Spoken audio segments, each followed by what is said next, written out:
अरे बाप रे, ये कैसी गर्मी है। फूला सिंक में बर्तन धो रही होती है। खिड़की से तेज धूप सीधी उसके ऊपर पड़ रही होती है। अभी तो सुबह ही हुई है और मेरा पूरा बदन पसीने से भीग गया। वो दुपट्टे से चेहरा पोंछती है और फिर बर्तन धोने लगती है। ओ, इधर गैस की गर्मी, उधर ये धूप, रसोई है या भट्टी, एक मिनट भी चैन नहीं है। ऐसा लग रहा है जैसे आग के सामने खड़ी हूँ। वो खिड़की की तरफ देखकर हाथ से धूप रोकने की कोशिश करती है। ये धूप सीधी चेहरे पर पड़ रही है। जिसने भी ये खिड़की बनवाई होगी उसने कभी गर्मियों में रसोई में खड़े होकर काम नहीं किया होगा। वो फिर माथा पोंछती है। हे भगवान, कितना पसीना निकल रहा है, कपड़े तक भीग गए। कुछ देर और काम करती है, फिर नल बंद करती है। नहीं, अब तो बात करनी पड़ेगी। फूला रसोई से निकलकर हॉल में आती है। नीलिमा सोफे पर बैठी थी। नीलिमा जी, एक बात बोलने की थी। हाँ बोलो। अब मेरे से इस रसोई में काम नहीं होता। क्या भाई, क्या हुआ? आपने कभी ध्यान दिया उस खिड़की पर? सुबह होते ही धूप सीधे अंदर आने लगती है। आधे घंटे में पूरा बदन पसीने से भीग जाता है। अब गर्मी तो है, इसमें नई बात क्या है? नई बात यह है कि मैं रोज उसी गर्मी में 3-3 घंटे खड़ी रहती हूँ। अब तो मैं क्या करूं? कुछ इंतजाम करो। एसी लगवाओ, नहीं तो कूलर लाओ। इतने से बात के लिए मैं नया खर्चा नहीं करूंगी। हाँ, तो फिर अगर आपको इसी रसोई में मेरे से काम करवाना है तो अगले महीने से मेरी तनख्वाह 10,000 करनी पड़ेगी। क्या कहा तुमने? 10,000। तुम्हें पता भी है तुम क्या बोल रही हो? अभी 6,000 लेती हो और सीधे 4,000 बढ़ाने की बात कर रही हो। मैं बिना वजह नहीं बोल रही हूँ। इतनी गर्मी में काम करना आसान नहीं है। तो अब गर्मी का पैसा अलग से लोगी? पैसा गर्मी का नहीं, उस परेशानी का मांग रही हूँ जो रोज झेलती हूँ।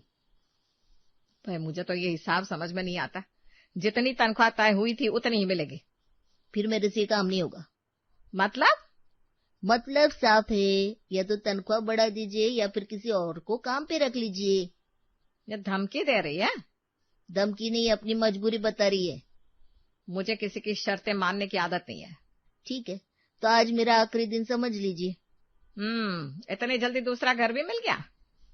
काम की कमी नहीं है। जहाँ इंसान आराम से काम कर सके वही काम करना बेहतर है। ठीक है, मत आना कल से। मुझे भी ऐसी काम वाली नहीं चाहिए जो हर बात पर शर्त रखे। जैसे आपको ठीक लगे। दरवाजा बंद करके जाना। हाँ ठीक है, ठीक है। फूला अपना बैग उठाती है और बाहर निकल जाती है। अजीब जमाना आ गया है, काम कम नखरे ज्यादा। देखते इसके बिना कौन सा काम रुक जाता है। घर की बहुएं साक्षी और नेहा किचन में आती है। अरे ये क्या, सारे बर्तन वैसे ही पड़े हैं और ये देखो सिंक भी पूरा भरा हुआ है। सब्जी भी नहीं कटी, आटा भी नहीं गूथा। आज फूला नहीं है ये क्या? मुझे भी यही लग रहा है, ऐसे तो कभी नहीं हुआ। चलो मम्मी जी से पूछते हैं। दोनों हॉल में आती है। मम्मी जी, आज फूला नहीं आई थी क्या? आए थे। फिर ये सारा काम क्यों पड़ा है, ऐसा कैसा? क्योंकि आज उसका आखिरी दिन था। मतलब अब वो इस घर में काम करने नहीं आएगी। क्यों? अचानक क्या हो गया? अचानक नहीं हुआ, आते ही कहने लगी अब 10,000 रुपए दूंगी तभी काम करेगी। 10,000? इतने? हाँ, कह रही थी रसोई में बहुत गर्मी लगती है, खिड़की से धूप आती है, इसलिए तनख्वाह बढ़ाओ। फिर आपने क्या कहा? मैं क्या कहती, साफ साफ कह दिया जितनी तनख्वाह तय हुई है उतनी ही मिलेगी। फिर उसने कहा कि मैं काम छोड़ रही हूँ। मैंने भी कह दिया ठीक है, मत आना। लेकिन मम्मी जी, इतनी जल्दी दूसरी काम वाली कहाँ मिलेगी? अरे मिल जाएगी, दुनिया में काम वालियों की कमी ना है। अभी तो मिलना भी आसान नहीं है, अच्छी काम वाली तो बड़ी मुश्किल से मिलती है। मिलेगी तो सही ना, 2-4 दिन लग जाएंगे तो लग जाए। तब तक घर का काम कौन करेगा, तुम दोनों। साक्षी और नेहा एक दूसरे की तरफ देखने लगती हैं। वैसे भी अपना घर है, कोई बाहर का घर थोड़ी ना है। काम से हमें कोई परेशानी नहीं है मम्मी जी। हाँ, तो फिर बात खत्म। लेकिन सुबह से रात तक का सारा काम पहले भी औरतें करती थी ना, तब तुम दोनों भी कर लो। जी। और सुनो, बाहर से खाना मंगवाने की आदत मत डालना, घर का खाना घर में ही बनेगा। जी। और काम बांट लेना, जिससे किसी एक पर ज्यादा बोझ ना पड़े। ठीक है। मुझे तो बस समय पर खाना मिल जाना चाहिए, बाकी कैसे करना है वो तुम दोनों देख लो। जी, हम संभाल लेंगे। नीलिमा अपने कमरे की तरफ चली जाती है। नेहा धीरे से साक्षी की तरफ देखती है। दीदी, अब तो सच में मुश्किल होने वाली है। मुझे भी उसी बात की चिंता हो रही है। पहले फूला आधे से ज्यादा काम कर देती थी, हमें बस खाना बनाना पड़ता था। हाँ, और अब तो बर्तन, झाड़ू, पोछा, सब्जी काटना, आटा गूंथना, खाना बनाना, सब कुछ हमें ही करना पड़ेगा। काम तो फिर भी कर लेंगे, लेकिन उस रसोई की गर्मी याद है ना? अरे कैसे भूल सकती हूँ। 5 मिनट गैस के सामने खड़े हो जाओ तो हालत खराब हो जाती है। और खिड़की से जो धूप सीधे आती है, उससे तो और भी बुरा लगता है। अब समझ में आया कि फूला बार बार गर्मी की बात क्यों करती थी। सच कहूं तो मैं तो खुद उस रसोई में आधा घंटा भी लगातार नहीं खड़ी रह पाती। लेकिन नेहा, अब कोई दूसरा रास्ता भी तो नहीं है। हाँ, जब तक नई काम वाली नहीं मिलती, हमें ही सब संभालना पड़ेगा। चलो, जितना सोचेंगे ना उतना ही काम बढ़ता जाएगा। सही कह रही हो आप, किसी न किसी तरह करना तो पड़ेगा ही। दोनों वापस रसोई की तरफ बढ़ जाती है। नेहा, पहले चावल बिन लेते हैं, यहाँ तो खड़े होते ही जान निकल रही है। चलो दीदी, कमरे में चलते हैं, वहां कम से कम पंखा तो चल रहा है। दोनों चावल की थाली लेकर कमरे में आ जाती हैं। हाँ, बस अब थोड़ा अच्छा लग रहा है। सच में किचन में तो 5 मिनट भी खड़ा नहीं हुआ जाता। दोनों चावल बिनने लगती है। इतने में आकाश कमरे में आता है। अरे ये क्या चल रहा है? चावल बिन रहे हैं। लेकिन कमरे में? किचन में बहुत गर्मी है, इसलिए सोचा थोड़ी देर यहाँ ही कर लेते काम। लेकिन देखो ना, आधे चावल नीचे गिर गए। अभी मैं पैर रख दूंगा तो पूरे कमरे में फैल जाएंगे। हाँ, तो बाद में साफ कर दूंगी मैं। बात साफ करने की नहीं है, कमरा रहने के लिए होता है, रसोई का काम करने के लिए नहीं। जो काम किचन का है वो किचन में ही अच्छा लगता है। अच्छा, चलो नेहा, उठाओ। हाँ। दोनों वापस किचन की तरफ चली जाती है। थोड़ी देर बाद, दीदी, सब्जी यहीं हॉल में बैठकर काट लेते हैं ना, यहाँ हवा भी आ रही है। हाँ, यही ठीक रहेगा। दोनों हॉल में बैठकर सब्जी काटने लगती है। तभी नीलिमा बाहर आती है। ये क्या हो रहा है? कुछ नहीं मम्मी जी, बस यहीं बैठकर सब्जी काट रहे हैं। हॉल में? किचन में बहुत गर्मी है इसलिए। तो वहां खड़े खड़े बहुत परेशानी हो रही थी। लेकिन इसका मतलब यह नहीं कि पूरा हॉल सब्जी मंडी बना दो। हम काम खत्म होते ही सब साफ कर देंगे मम्मी जी। बात साफ करने की नहीं है। अगर अभी कोई मेहमान आ जाए तो क्या सोचेगा? जहां देखो वहां सब्जियों के छिलके, चाकू और टोकरी रखी है। जी। रसोई का काम रसोई में ही अच्छा लगता है, जो भी करना है वहीं जाकर करो। ठीक है। दोनों फिर से सब्जी उठाकर रसोई में आ जाती है। आज तो एक काम भी चैन से नहीं हो रहा। चलो जल्दी जल्दी करते हैं। दोनों गैस जलाती है, सब्जी चढ़ाती है, दूसरी तरफ आटा गूंथने लगती है। कुछ ही मिनटों में दोनों के माथे पर पसीना छलकने लगता है। दीदी, मेरा तो दुपट्टा भी भीग गया। मेरा भी यही हाल है। ये खिड़की देखो ना, धूप सीधी गैस तक आ रही है। पता नहीं दोपहर में क्या हालत होती होगी। सच बता रही हूँ, अब मुझसे नहीं हो रहा। इतनी गर्मी में मेरे बस की बात नहीं है। अरे मुझे भी बहुत दिक्कत हो रही है नेहा। हाथ काम कर रहे हैं, लेकिन ऐसा लग रहा है जैसे सारी ताकत निकल गई हो। पर करना तो पड़ेगा ना। लेकिन कब तक? जब तक कोई उपाय नहीं निकलता। परिवार हमारा है, घर हमारा है, लेकिन घर वालों को भी तो सोचना चाहिए कि इतनी गर्मी में काम कैसे होगा। हाँ, बात तो तुम्हारी बिल्कुल सही है। अगर किचन में भी कमरे जैसी एक एसी लग जाती या कोई ऐसा इंतजाम हो जाता कि धूप अंदर ना आए, तो आधी परेशानी वैसे ही खत्म हो जाती। हाँ, कम से कम काम करते समय इतनी तकलीफ तो नहीं होती। दीदी, एक बार मम्मी जी से बात करके देखी क्या? किस बारे में? यही कि जैसे कमरों में एसी लगा है वैसे ही किचन में भी लगवा दे। हाँ, कोशिश करने में क्या जाता है। अगर मान गई तो बहुत अच्छा हो जाएगा, और अगर नहीं मानी तो? तब फिर कोई दूसरा जुगाड़ सोचना पड़ेगा। पहले एक बार उनसे आराम से बात कर लेते हैं। खाना बन जाए फिर दोनों साथ में बात करेंगे। ठीक है, अभी काम खत्म करते हैं, फिर देखते हैं मम्मी जी क्या कहती हैं। कुछ देर बाद दोनों बहुएं सासू माँ के पास आती हैं। मम्मी जी, एक बात कहनी थी। बोलो।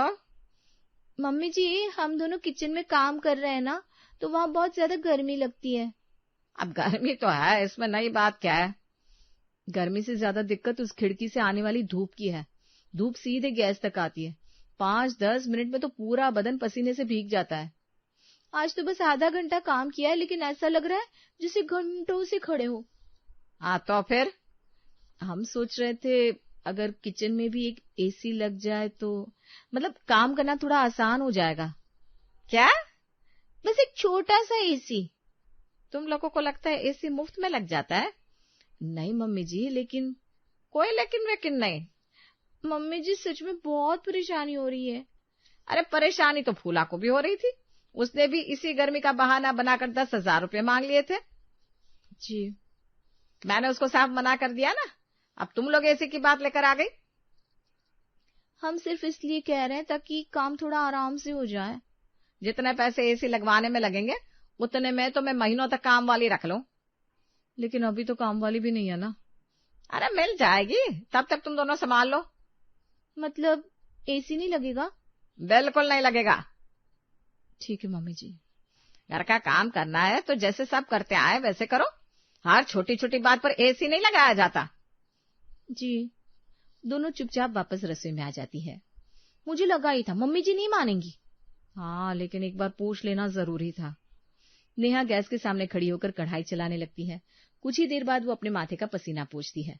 दीदी ये देखो, 2 मिनट नहीं हुए और फिर से पूरा पसीना आ गया। साक्षी अपने दुपट्टे से चेहरा पोंछती है। मेरा भी यही हाल है। सच कह रही हूँ, इस गर्मी में रोज रोज काम करना बहुत मुश्किल है। अरे अब तो गर्मियां और बढ़ेंगी। अगर कुछ दूसरा इंतजाम नहीं किया तो हमारा भी वही हाल होगा जो फूला का हुआ था। हाँ, अब लगता है एसी नहीं, कोई और जुगाड़ सोचना पड़ेगा। कुछ देर बाद नेहा मुंह लटकाए अपने कमरे में आती है। आकाश मोबाइल देख रहा था। क्या हुआ, इतनी उदास क्यों लग रही हो? कुछ नहीं। तुम्हारा चेहरा देखकर तो लग रहा है कुछ नहीं है। बताओ क्या हुआ? वही किचन वाली परेशानी। अब क्या हुआ? इतनी गर्मी लगती है कि काम ही नहीं होता। आज हमने मम्मी जी से कहा था किचन में एसी लगवा दीजिए। फिर? उन्होंने साफ मना कर दिया। देखो, मम्मी ने मना किया तो कोई वजह जरूर होगी। अरे लेकिन सच में बहुत दिक्कत होती है आकाश जी। अरे मानता हूँ, लेकिन किचन में एसी लगवाना भी कोई आसान बात नहीं है। क्यों? गैस हर समय जलती है, भाप निकलती रहती है, तेल मसाला उड़ता है, एसी पर भी तो असर पड़ता है, ऊपर से बिजली का खर्चा अलग। लेकिन गर्मी भी तो बहुत है ना। मैं समझता हूँ, लेकिन मुझे नहीं लगता कि सिर्फ किचन के लिए एसी लगवाना सही रहेगा। मतलब तुम्हें भी यही लगता है एसी नहीं लगाना चाहिए? फिलहाल तो हाँ, कोई दूसरा उपाय निकालो, वही ज्यादा ठीक रहेगा। ठीक है। उधर साक्षी घर के बाहर आंगन में धीरे धीरे टहल रही होती है। आखिर ऐसा क्या करे कि धूप अंदर ही ना आए। उसी समय उसकी नजर सामने वाले खाली प्लॉट की तरफ जाती है। कुछ मजदूरों ने बांस और पुरानी तिरपाल से तंबू जैसा बना रखा होता है और उसी की छाया में बैठे होते हैं। अरे बाहर इतनी धूप में भी तंबू की वजह से आराम से बैठे हैं। बस यही तो करना है। वो जल्दी से नेहा के कमरे में पहुंचती है। नेहा, मुझे आइडिया मिल गया। कौन सा आइडिया? अभी बाहर मजदूरों को देखा, उन्होंने तिरपाल का तंबू लगाया हुआ है, बाहर इतनी धूप होने के बाद भी आराम से बैठे हैं। तो हम भी अपने किचन की खिड़की के बाहर तंबू जैसा कुछ लगा देते। तंबू? हाँ, धूप खिड़की तक पहुंचेगी ही नहीं तो रसोई अपने आप ठंडी हो जाएगी। लेकिन भाभी ये सच में काम करेगा? क्यों नहीं करेगा? जब लोग खुले मैदान में तंबू लगाकर धूप से बच सकते हैं तो हमारी छोटी सी खिड़की पर तंबू लगाने से धूप क्यों नहीं रुकेगी? बात तो सही है। पहले एक बार करके देखते हैं, अगर फायदा हुआ तो हमारी सबसे बड़ी परेशानी खत्म हो जाएगी। ठीक है भाभी, मुझे भी लगता है एक बार कोशिश करने में कोई नुकसान नहीं है। कुछ देर बाद दोनों बहुएं साड़ी लेकर किचन में पहुंच जाती है। भाभी, ये रही मेरी पुरानी 2 साड़ियां। और ये मेरी 2। अब देखते हैं इनसे हमारा तंबू बनता है या नहीं। डंडे भी ले आई हूँ, स्टोर रूम में पड़े थे। अच्छा, पहले ये डंडा ना खिड़की के ऊपर टिका दे। अरे ये मुझसे सीधा ही नहीं हो रहा। अरे सीधा नहीं, दीवार के सहारे रख। मैं रख रही हूँ, ये खुद ही टेढ़ा हो रहा है। इतने में डंडा फिसल कर नीचे गिर जाता है। लो, इसने तो शुरुआत में ही हार मान ली। लगता है इसे भी गर्मी लग रही है। बिल्कुल हमारी तरह खड़ा ही नहीं रहना चाहता। चल इस बार मैं पकड़ती हूँ, तू साड़ी बांध। ठीक है। जरा कसकर बांधना, नहीं तो हवा चली तो पूरी साड़ी पड़ोस में मिलेगी। हाँ, फिर पड़ोस वाली आंटी पूछेंगी, बहू कपड़े सुखा रही हो या नया घर बना रही हो? अरे अच्छा जल्दी बांध, हाथ दुख रहा है मेरा। अरे पर गांठ ही नहीं लग रही। तेरी गांठ देखकर तो लग रहा है जैसे राखी बांध रही हो। तो आप ही बांध दो ना। एक साड़ी से काम नहीं चलेगा। एक साड़ी से काम नहीं चलेगा? अरे तो दूसरी भी लगा देते हैं। दूर से तो सच में तंबू जैसे ही लगता है। बस भगवान करे काम भी करे। तंबू लगाने में जितना पसीना बहा है ना, उतना तो खाना बनाते समय भी नहीं बहता। अगर ये चल गया ना तो सारी मेहनत वसूल हो जाएगी। अरे धूप तो फिर भी अंदर आ रही है। हाँ बस थोड़ा सा कम हुई है, लेकिन रसोई अभी भी गर्म है। मुझे लगा था एकदम ठंडक हो जाएगी। शायद साड़ी बहुत पतली है, धूप आर पार निकल रही है। उसी समय नीलिमा वहां आ जाती है। अरे वाह, ये क्या तमाशा लगा रखा है, ये साड़ी का तंबू। नीलिमा हंसने लगती है। तुम दोनों को सच में लगता है इतनी पतली साड़ी इस धूप को रोक देगी? अरे ये धूप है, मच्छर नहीं जो साड़ी देखकर वापस चली जाएगी। नीलिमा हंसते हुए वहां से चली जाती है। माँ जी को हमारी तकलीफ से कोई लेना देना ही नहीं है। हाँ लेकिन इन्हें एहसास तो दिलाना पड़ेगा ना, कुछ तो करना ही पड़ेगा। अगला दिन होता है। साक्षी, नेहा, अभी तक उठी नहीं तुम दोनों? 9 बज गए, अभी तक नाश्ता भी नहीं बना। दोनों बहुएं हॉल में आती है। क्या हुआ? क्या हुआ मतलब? नाश्ता कौन बनाएगा?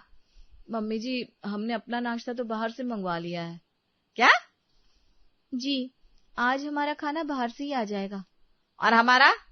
आप अपना बना लीजिए। ये क्या बात हुई? मम्मी जी, आप ही ने कहा था काम वाली नहीं रखनी, एसी नहीं लगाना, जैसे हो वैसे काम करना है। लेकिन इतनी गर्मी में सुबह सुबह घंटों किचन में खड़े होकर काम करना हमारे बस की बात नहीं है। इसीलिए हमने सोचा अपना काम आसान कर लेते हैं। इतने में डोरबेल बजती है। लगता है हमारा ऑर्डर आ गया। नेहा खाना लेकर आती है। चलो नेहा, कमरे में चलते हैं। हाँ, आराम से पंखे के नीचे बैठकर खाते हैं। दोनों प्लेट लेकर अपने अपने कमरे में चली जाती है। नीलिमा वहीं खड़ी रह जाती है। वाह, अब यह दिन भी देखना बाकी था। बहुएं अपना खाना अलग मंगाएगी और मुझे अपना नाश्ता खुद बनाने को कहेंगी। ईश्वर अखबार मोड़कर रख देता है। भाग्यवान, बुरा मत मानना, लेकिन इस बार गलती तुम्हारी भी है। मेरी? मैंने क्या किया? जरा खुद सोचो, इतनी गर्मी में अगर रोज घंटों किचन में खड़ा होना पड़े तो कैसा लगेगा? अरे तो क्या करूं, एसी लगवा दूं? मैंने कब कहा एसी लगवाओ? तो फिर कुछ तो ऐसा करो जिससे उन्हें लगे कि उनकी तकलीफ समझी जा रही है। अब किचन में मैं क्या करूं? कूलर ही लगवा दो। अरे कोई किचन में भी कूलर लगवाता है क्या? क्यों नहीं, अगर उससे गर्मी कम होगी तो क्या बुराई है? फिर पानी भरो, इधर करो उधर करो, अलग झंझट।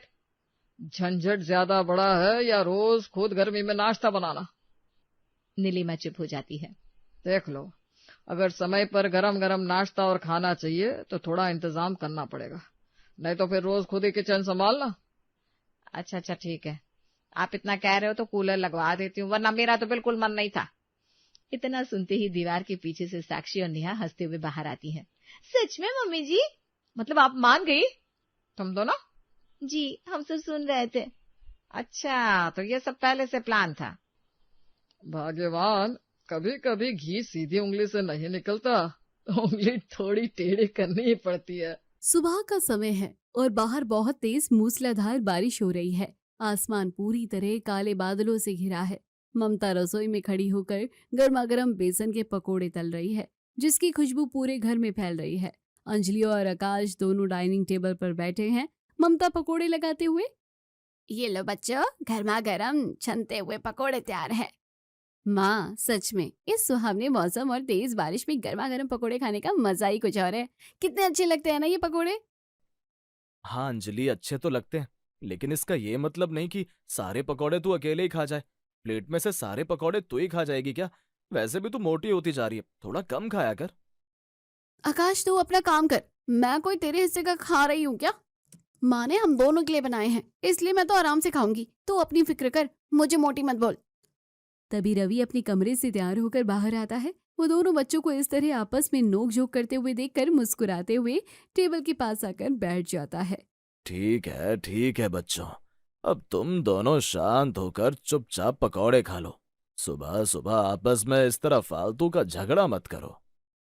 अजी सुनिए तो, आप लोग तो काम के सिलसिले में फिर भी बाहर चले जाते हैं। मैं तो सारा दिन इस घर में ही बंद रहती हूँ और पूरी तरह बोर हो जाती हूँ। इस बारिश में तो कहीं निकल भी नहीं पा रहे हैं। हाँ पिताजी, माँ बिल्कुल सही कह रही है, चारों तरफ सिर्फ पानी ही पानी है। घर में बैठे बैठे दम घुटने लगा है। चलो ना, आज कहीं घूम कर आते हैं। अरे भाग्यवान, कैसी बातें करती हो।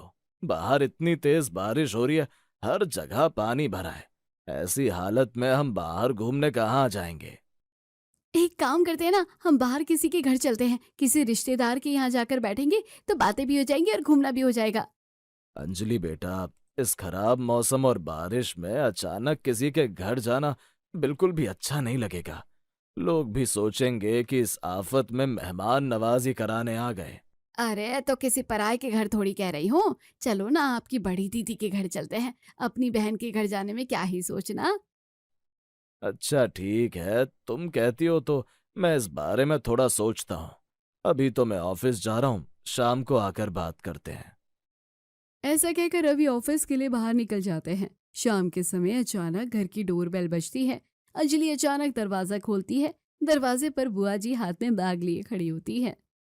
अरे माँ, देखो कौन आया है। माँ जल्दी बाहर आओ, देखो हमारे घर पर बुआ आई है। बुआ जी, आप अचानक इस बारिश में। ममता रसोई हॉल में आती है और वो अपनी ननद को अचानक सामने देखकर हैरान भी होती है और खुश भी। वो आगे बढ़कर सपना दीदी के पांव छूते हुए, अरे दीदी, आप इस तेज बारिश में आप अचानक, बड़ी खुशी हुई आपको देखकर। हाँ भाभी, घर में अकेले बैठे बैठे बोर हो रही थी तो सोचा कि चलो थोड़े दिन आप लोगों के यहाँ घूम के आ जाऊं। मौसम भी अच्छा था। दीदी, आपने बहुत ही अच्छा किया जो आप यहाँ गई। हम सब भी घर में बोर हो रहे थे। सफर की वजह से थकान हो गई और भूख भी लगी है। जरा कुछ अच्छा सा खिला दो, गर्मा गर्म पकोड़े शकोड़े और बढ़िया सा नाश्ता बना दो। ठीक है दीदी, आप हाथ मुंह धोकर आराम से बैठो। क्या आपको बहुत तेज भूख लगी है? मैं अभी रसोई में जाकर आपके लिए बनाती हूँ। हाँ भाभी, कुछ अच्छा सा बनाओ तो सही, फिर साथ में बैठकर मजे से बातें करेंगे। ममता रसोई में चली जाती है और गर्मा गर्म भजी और पकोड़े बनाकर लाती है। सपना का खूब आदर भगत और स्वागत चलता है। रात को सब लोग मिलकर खाना खाते हैं और उसके बाद टीवी देखने के लिए लिविंग रूम में बैठते हैं। भैया, जरा रिमोट उठाओ तो और टीवी चालू करो। मेरा पसंदीदा सीरियल अनुपमा आने वाला है, वही चैनल लगा दो जल्दी से। अरे अनुपमा छोड़ना अंजलि, मुझे तो ये समझ नहीं आता कि तुम लोग हर वक्त ये फालतू के सीरियल क्या देखते रहते हो। लाओ जरा वो रिमोट मुझे दो। अरे दीदी जरा रुको, पहले मुझे टीवी पर थोड़ा सा न्यूज़ देख लेने दो। देश का क्या हाल है, थोड़ी न्यूज़ की खबरें देख लूं, उसके बाद तुम लोग देख लेना। वैसे भी घर में एक ही टीवी है। छोड़ो ना, तुम लोग क्या न्यूज और ये सीरियल देखते रहते हो। लाओ जरा मुझे दो। मुझे मेरा धार्मिक सीरियल देखना है। इतने बजे तो टीवी पर रोज धार्मिक सीरियल आता है। मैं अपना वही धार्मिक सीरियल लगा लेती हूँ। सपना रिमोट लेकर टीवी पर धार्मिक चैनल लगा लेती है और हाथ जोड़कर बैठ जाती है। देखा, कितना सुंदर भजन चल रहा है। इस उम्र में आकर इंसान को हमेशा भगवान की भक्ति में ही अपना ध्यान लगाना चाहिए। तुम सब भी चुपचाप यही देखो। आकाश और अंजलि सोफे के पीछे खड़े होकर एक दूसरे का मुंह देखते हैं। दोनों बहुत ज्यादा चिढ़ जाते हैं और आपस में धीरे धीरे बातें करने लगते हैं। अंजलि देख रही है ना तू, बुआ जी ने तो आते ही हमारे टीवी पर पूरी तरह से कब्जा कर लिया है। अब तो ये किसी को कुछ देखने नहीं देंगी। हाँ भैया, बिल्कुल सही कह रहा है। अब हम क्या कर सकते हैं? माँ और पिताजी भी बुआ जी के सामने कुछ भी नहीं बोल रहे हैं। चलो चुपचाप अपने कमरे में जाकर सो जाते हैं। दोनों बच्चे उदास चेहरा लेकर अपने अपने कमरों की तरफ चले जाते हैं। सपना आराम से टीवी के सामने बैठी रहती है और किसी और को कुछ भी नहीं देखने देती। अगले दिन संडे था, इसलिए सभी घर पर ही थे। सुबह के समय सपना सोकर उठती है, फिर देखती है कि गेस्ट रूम के कमरे में कोई खिड़की नहीं है और बेड भी बहुत छोटा है, जिससे उनका मूड खराब हो जाता है। वो तुरंत कमलेश और ममता के बेडरूम में जाती है। आइए दीदी बैठिए, सुबह की राम राम। सब ठीक तो है ना? रात को कोई असुविधा तो नहीं हुई? काहे का ठीक रवि, मेरी कमर में बहुत तेज दर्द है। इस कमरे में तो खिड़की भी नहीं है और बेड भी बहुत छोटा है। मुझे फैल के सोने के लिए डबल बेड का बेडरूम चाहिए। तुम लोग थोड़े दिन एडजस्ट कर लो और यहाँ ये मुझे बड़ा वाला बेडरूम दे दो। लेकिन दीदी, ये हमारा मेन बेडरूम है, इसमें हमारा सारा जरूरी सामान रखा रहता है। क्यों, अब अपनी इस बड़ी दीदी को मना करोगे क्या? थोड़े दिन के लिए तो आई हूँ, क्या तुम लोग मेरे लिए इतना सा एडजस्ट भी नहीं कर सकते? ठीक है दीदी, आप इसी कमरे में रहिए, हम लोग बच्चों के कमरे में शिफ्ट हो जाते हैं। ममता और रवि दोनों बच्चों के कमरे में चले जाते हैं, जहाँ अंजलि और आकाश अपनी कॉपियां फैलाकर कॉलेज की पढ़ाई कर रहे हैं। बच्चों, चलो जल्दी से अपना सामान समेटो और बाहर वाले कमरे में जाओ। ये बड़ा बेडरूम अब हम दोनों को दे दो। अरे क्या बात कर रही हो माँ?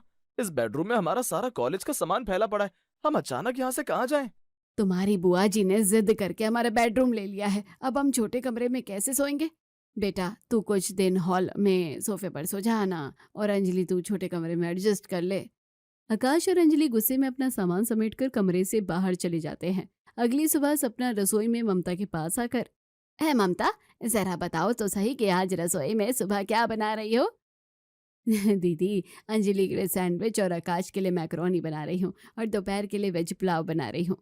अरे नहीं नहीं, ये सब मत बनाना। सबसे पहले मुझे हरी सब्जी और रोटी बना कर दे दे। मैं सुबह के नाश्ते में सिर्फ हरी सब्जी और रोटी ही खाती हूँ। अरे दीदी, बच्चों को कॉलेज जाने में लेट हो रहा है ना, और सब डिसाइड है, आप भी आज वही खा लेती ना। नहीं, मैं तो वो सब नहीं खा पाऊंगी, मुझे डॉक्टर ने मना किया है। तुम पहले मेरे लिए सब्जी रोटी बनाओ। ममता सब्जी रोटी बनाती है। तभी बच्चे तैयार होकर डाइनिंग टेबल पर आते हैं और नाश्ते की प्लेट देखकर चौंक जाते हैं। माँ, ये क्या सब्जी रोटी? सुबह सुबह हमारा सैंडविच और मैक्रोनी कहाँ है? वो तुम्हारी बुआ जी ने हरी सब्जी रोटी मांगी थी, रोटी बनाने में समय लगता है इसीलिए देर हो गई। अब तुम लोग भी यही खा लो वरना कॉलेज के लिए लेट हो जाओगे। ठीक है माँ, देर हो रही है तो यही खा लेते हैं, पर रात को आप हमारी पसंद का पनीर और पूड़ियाँ जरूर बना लेना। ऐसा कहकर दोनों बच्चे नाश्ता करते हैं और कॉलेज चले जाते हैं और ममता अपने काम में लग जाती है। शाम को सपना ममता के पास आकर, अरे ममता, मैं कह रही थी कि देखो आज मौसम खुला हुआ है और बारिश भी नहीं हो रही है, तो चलो हम दोनों बाजार चलते हैं, थोड़ा घूमना भी हो जाएगा और सब्जियां भी ले आएंगे। ठीक है दीदी, तो चलिए फिर चलते हैं। सपना ममता को सब्जी खरीदने बाजार ले जाती है। ममता पहले रानी की दुकान पर जाती है और जैसी दुकान पर पनीर का पैकेट उठाने लगती है, सपना उसे तुरंत रोक देती है। अरे पनीर नहीं लेना चाहिए, बाहरी खाना सेहत के लिए अच्छा नहीं है। चलो मैं तुम्हें आज अच्छे अच्छे सब्जियां दिलवाऊंगी। सपना ममता को बाजार ले जाती है और हरी सब्जियां दिखाते हुए, जरा ये सब्जी देख, पालक, घुइया और ये मेथी ले ले, आज रात को सिर्फ पालक की सब्जी बनेगी। सपना और ममता हरी सब्जियां लेकर आ जाती है और सपना और जिद करके रात के खाने में पालक की सब्जी बनवाती है। रात को सब खाने बैठते हैं तो थाली में पनीर की जगह पालक देखकर रवि का मुंह उतर जाता है। पालक? आज रात के खाने में सिर्फ पालक बनाए क्या? बच्चों से पनीर का वादा किया था ना तुमने। अरे रवि, कुछ नहीं होता, हरी सब्जियां खाना सेहत के लिए बहुत अच्छा होता है। सब चुपचाप यही खाओ, नखरे मत करो। बच्चे मजबूरी में खाना खाकर गैलरी में आते हैं और बुआ जी के खिलाफ बातें करने लगते हैं। बुआ जी ने तो हद कर दी, टीवी पर भी कब्जा, बेडरूम पे भी कब्जा और किचन के खाने पर भी कब्जा कर लिया। हाँ भैया, मुझे तो लगता है कि कुछ और भी बचा होगा तो वो भी उस पर भी पूरी तरह कब्जा कर लेंगी। अगले दिन दोपहर को सपना खुद रसोई में जाकर बैंगन का भरता और चावल बनाकर सबको परोसती है। सभी लोग बैंगन का भरता और चावल खाने लगते हैं। तब अंजलि को मोबाइल चलाते हुए देख सपना, रखो रखो ये मोबाइल, चलो सब लोग आज मेरी पसंद का खाना खाएंगे, ये सेहत के लिए अच्छा है। अंजलि मोबाइल रख देती है, सभी लोग खाना खा लेते हैं। थोड़ी देर बाद हॉल में अंजलि अपनी माँ से, माँ मैं जा रही हूँ, आज शाम को मेरी सहेलियों के साथ बाहर पार्टी है। नहीं नहीं, इस बारिश के मौसम में पार्टी में कहाँ जाओगी? अपनी बुआ को अकेला छोड़ के जाओगी? आज धूप खिली है, चलो सब छत पर बैठेंगे। दीदी, मैं थोड़ा पड़ोस में बैठने जा रही हूँ। पड़ोस में जाने की क्या जरूरत है, मैं आई हूँ ना, मेरे साथ बैठो, आज सब मिलकर छत पर लूडो खेलेंगे।